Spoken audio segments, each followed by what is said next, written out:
अस्सलाम वालेकुम everyone, this is Miya Akbar. Hope so आप सब लोग ठीक होंगे और मेरी वीडियोस आपको पसंद आ रही होंगी। आज ही हम लोग ईडीयू 407 का लेसन नंबर 23 करने जा रहे हैं, that is research design strategies of inquiry.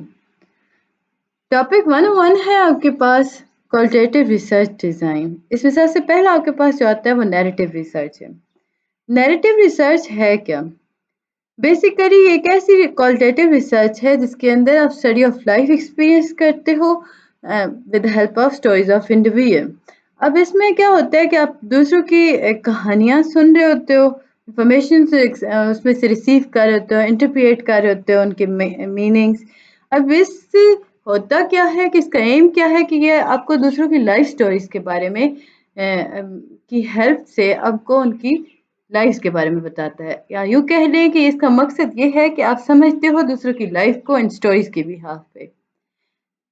Research जब आप कर रहे होते हो ना, इस अंदाज में आप दूसरी कहानियाँ सुन रहे हो, उनकी स्टोरीज सुन रहे हो on the behalf of narrative, तो हम कहते हैं कि ये प्रोसेस जो है ये नैरेटिव रिसर्च है।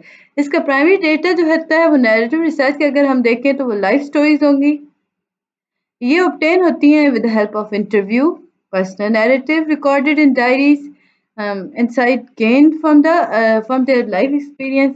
तो अभी तक हमें पता चला कि जो नैरेटिव रिसर्च है ये बेसिकली दूसरों की ज़िंदगी के बारे में जानने के अमल को कहते हैं, उन्हीं की ज़ुबानी यानी उन्हीं की कहानियों के मुताबिक। इसमें हम दूसरों के नैरेटिव को देखते हैं, हम उनकी इन्फॉर्मेशन रिसीव करते हैं, हम इस इन्फॉर्मेशन के बिहाफ पे लोगों की ज़िंदगी को शेप दे रहे होते हैं। अब ये जो नैरेटिव रिसर्च होती है, ये कहाँ से ऑब्टेन होती है? या या या तो आप इंटरव्यू कर रहे हो या आप उनकी डायरीज़ पढ़ रहे हो। उस डायरीज़ के अंदर उस इंसान ने अपनी लिखी होती हैं life experiences. Thematic narrative research जो है ये बेसिकली इसमें 2 मेथड्स आ गए। हम 2 मेथड्स में देखें तो फर्स्ट आता है जी थीमेटिक एनालिसिस। ये हम इसमें देखें तो ये एक ऐसा मेथड है जहाँ पे आप आइडेंटिफाई करते हो, कैरेक्टराइज़ करते हो लाइफ एक्सपीरियंस के अकॉर्डिंग थीम्स को। फिर आ जाता है डिस्कोर्स एनालिसिस। ये एक और मेथड है जिसके थ्रू आप यूज़ करते हो, लाइक हम इसमें देखें तो आप एनालाइज़ कर रहे होते हो नैरेटिव को।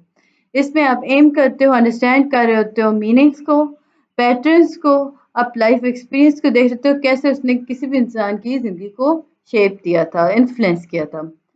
फिर आ जाता है ग्राउंडेड थ्योरी। क्वालिटेटिव रिसर्च पे सबसे ज़्यादा अगर हम पॉपुलर रिसर्च डिज़ाइन की बात करें that is grounded theory. Grounded theory commonly use हो रही होती है जब आप किसी भी फिनोमेना को इन्वेस्टिगेट कर रहे होते हो, जिसकी ये वो फिनोमेना होता है जिसकी थ्योरेटिकल एक्सप्लेनेशंस नहीं पाई जा रही होती। जैसे कि आपके पास न्यू फिनोमेना इमर्ज हुआ सोसाइटी के अंदर, इसका इम्पैक्ट क्या होगा सोशल मीडिया के अंदर पर्सनल स्पेस के ऊपर। ग्राउंडेड थ्योरी बेसिकली हकीकत पे होती है, यानी आपके नताइज, आपके रिजल्ट, कॉन्सिक्वेंसेस के बारे में बात करती है on behalf of reality. Inductive approach grounded theory के अंदर आ गई, जिसका मतलब है कि रिसर्चर जो होता है वो रिसर्च प्रोसेस को एंटर करता है विदाउट प्री कंसीव एजम्पशंस के बगैर वो उसे रिसीव कर रहा होता है, कलेक्ट कर रहा होता है, एविडेंस को सिंथेसाइज कर रहा होता है, यानी वो हकीकत के आसपास घूम रहा होता है। इटरेटिव डेटा कलेक्शन अगर इसमें हम देखें तो वो एक इटरेटिव प्रोसेस के थ्रू हो रही होती है।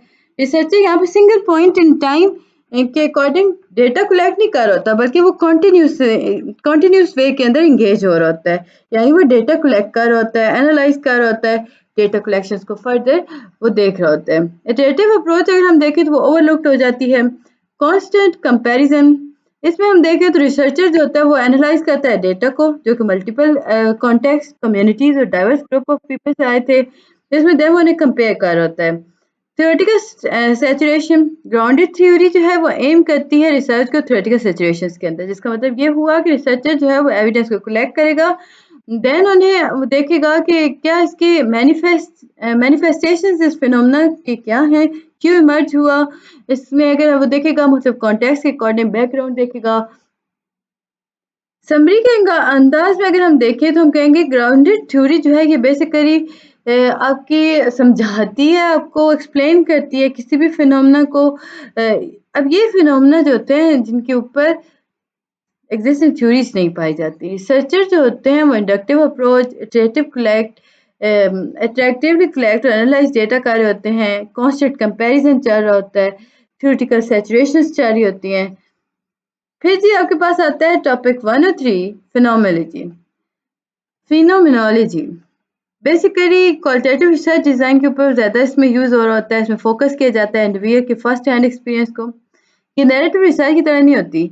इसमें आप गैदर करते हो, इंटरप्रेट करते हो, जिसमें आप देख रहे होते हो ना दूसरों से मुख्तलिफ इंफॉर्मेशन। फिनोमेनोलॉजी जो है ये बेसिकली कंसर्न करती है रिसर्चर्स को कि वो इंटरव्यू को कैसे रिसर्च कर रहे हैं, एक्सपीरियंस पार्टिकुलर फिनोमेना के अकॉर्डिंग क्या है। लाइक हम देखें तो अर्थक्वेक, इसमें देखा जाएगा कि लोगों का क्या एक्सपीरियंस था, जिन लोगों ने विटनेस किया उनके नज़दीक ये इवेंट क्या था। डिस्क्रिप्शन ऑफ सब्जेक्टिव एक्सपीरियंस, जब आप कंडक्ट करते हो तो फिनोमेनोलॉजिकल रिसर्च को, तो आप एम्फसाइज करते हो, अंडरस्टैंड करते हो इंडिविजुअल के एक्सपीरियंस को जो कि उसने बताया होता है, देन आप इंटरप्रेट करते हो, एक्सप्लेन करते हो इसके अकॉर्डिंग। फिर जी आप सस्पेंशन ऑफ प्री कंसेप्शंस को देखें तो प्राइमरी गोल क्या होता है फिनोमेनोलॉजिकल रिसर्च का, कि वो कंप्रीहेंड करता है इंडिविजुअल के एक्सपीरियंस को, उसके एट्रीब्यूट्स को वो अंडरस्टैंड कर रहा होता है। ब्रैकेटिंग इन्वॉल्व की जाती है इसमें पर्सनल ओपिनियंस को, प्रोसेस को। तो अब जब हम देखते हैं ये इन्वॉल्व सेटिंग्स होती है जिसमें पर्सनल ओपिनियन प्रेफरेंस आ रहा होता है ना, इसमें इसे हम कहते हैं ये ब्रैकेटिंग है या एपोजी। ब्रैकेटिंग जो है ये बेसिकली अलाउ करती है रिसर्चर्स को सस्पेंड करें अपने प्री कॉन्सेप्शंस को, जिसके थ्रू वो आसानी से फिनोमेना को समझ सकें। इंटेंशनैलिटी अगर हम बात करते हैं तो ये एक और इम्पॉर्टेंट एस्पेक्ट है फिनोमेनोलॉजिकल रिसर्च के अंदर। इंटेंशनली हम देखें तो इंडिविजुअल इंटेंशनल एक्ट को देखा जा रहा होता है, इसमें एट्रीब्यूट्स देखे जाते हैं जिन्हें वो एक्सपीरियंस कर रहा होता है। फिर फिनोमेनोलॉजिकल रिप्रोडक्शन या रिडक्शन, हम इस रिडक्शन के अंदर देखें तो ये एक ऐसा स्टेप है जहाँ पे आप इन्वॉल्व कर देते हो, एग्जामिन करना शुरू कर देते हो मीनिंग को, किसी भी इंसान के एक्सपीरियंस के मीनिंग्स के लेयर्स को। पर्सन जो है वो एक्सपीरियंस कर रहा है बाय देयर कल्चर, आया वो इन्फ्लुएंस हुआ कल्चर के अकॉर्डिंग, सोसाइटी, उसका बैकग्राउंड क्या था, पूरा प्रोसेस देखा जा रहा होता है। डिस्क्रिप्टिव और इंटरप्रिएटिव एनालिसिस हो रहा है, एनालाइज किया जा रहा है डेटा को। इसमें हम स्टडी कर रहे होते हैं लेयर्स ऑफ मीनिंग्स को, पैटर्न्स को, स्ट्रक्चर को। फिर देन आप क्या करते हो, डिफाइन कर होते हो इन स्ट्रक्चर्स को। रिसर्चर जो होते हैं वो एलिमिनेट कर होते हैं पर्सनल बायसेस को।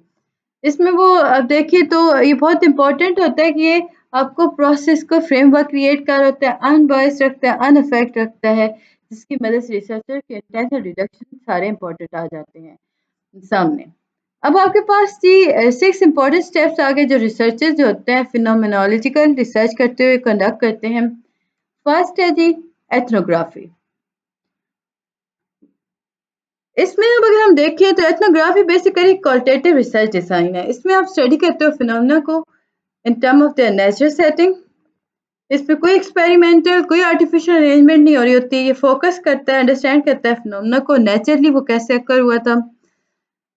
फर्दर आपके पास आता है पार्टिसिपेंट ऑब्जर्वेशन। लाइक अब जब before collecting data crucial prerequisite होता है जी एथनोग्राफिक रिसर्चर्स के लिए पार्टिसिपेंट ऑब्जर्वेशन। रिसर्चर जो होता है वो like big amount of time spend कर रहा होता है लोगों के साथ, उनकी नेचुरल सेटिंग्स हो रही होती हैं, वो फेमिलियर हो जाता है। ये जो होता है ये प्रोसेस उसे इंश्योर कराता है कि डेटा जो है वो स्टार्ट हो चुका है कलेक्ट कराना। अब उसे पता होगा कौन सा इंसान जो है वो जो रिपोर्ट दे रहा है वो कितनी सही है और कितनी गलत, क्योंकि वो उनके साथ रह रहा है, वो सोच रहा है, उन्हें समझ रहा है, उन्हें पढ़ रहा है। फिर ये आ जाता है कॉन्टेक्सचुअल अंडरस्टैंडिंग। ये कोई वायरल एस्पेक्ट्स है। इसमें हर सोसाइटी जो होती है, हर कल्चर जो होता है, आपको जैसे शुरुआत में हमने बात की कि उसका अपना नॉर्म होता है, अपनी वैल्यूज होती हैं, अपनी प्रैक्टिसेस होती हैं, जिनके थ्रू वो बिहेवियर को शेप करता है। इसमें सोशल फिनोमेना आ गया जो कि वेरिएबल्स के अकॉर्डिंग होता है। एथनोग्राफिक रिसर्चर जो होते हैं वो एम्फसाइज करते हैं मल्टीपल पर्सपेक्टिव और थिक डिस्क्रिप्शन पर। अब वो कैसे कर होते हैं, वो डेटा को गैदर कर होते हैं थ्रू ऑब्जर्वेशन और कन्वर्सेशन। रिसर्चर जो होते हैं वो अंडरस्टैंड करते हैं लोगों के एक्सपीरियंस को। एथनोग्राफिक रिसर्च जो होती है वो इटरेटिव रिफ्लेक्टिव प्रोसेस होता है। ये एक्नॉलेज करती है किसी भी सिंगल डेटा कलेक्शन को नहीं, लाइक इसमें वो हर क्वेश्चन के रिसर्च के अकॉर्डिंग आंसर्स देती है।